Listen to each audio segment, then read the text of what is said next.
The driver of performance, if we're trying to get better results, and by the way, it doesn't really matter whether we're talking about commercial results in business terms, or whether we're talking about academic results in schools, or whether we're talking about sporting results on the playing fields, or whether we're talking about better performance in our relationships, better sexual performance, better any type of performance.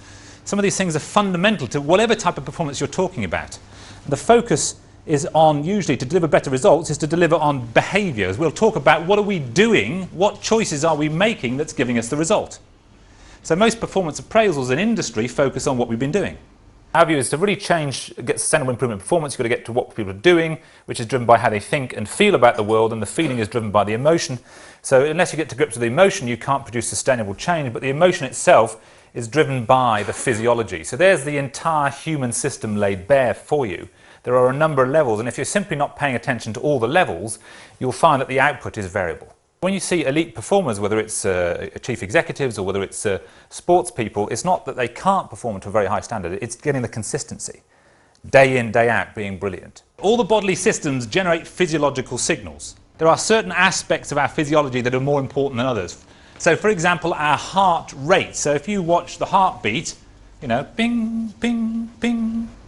If you look at the distance between each heartbeat, here's a heartbeat, here's a heartbeat, here's a heartbeat, you can see that the distance between two beats is never the same. Here it's 0.859, 0.793, 0.744.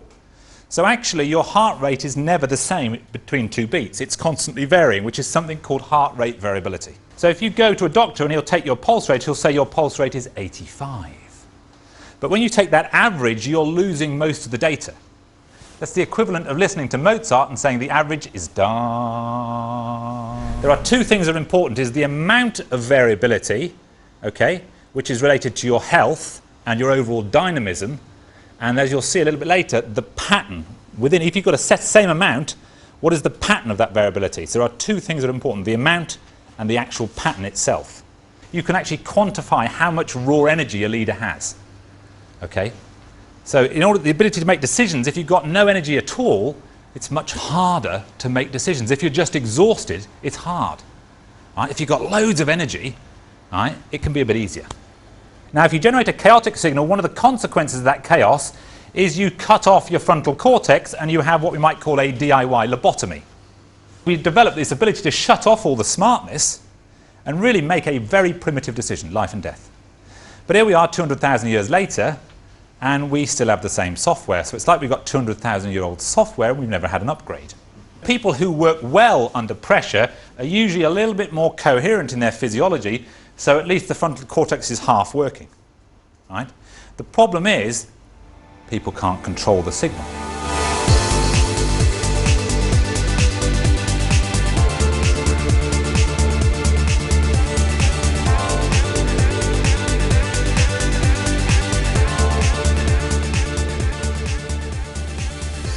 Dr Alan Watkins is an international expert in the diverse fields of science and business.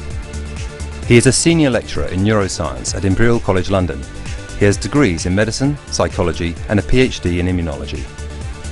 He has brought this deep understanding of how the human system really works into industry over the last 10 years.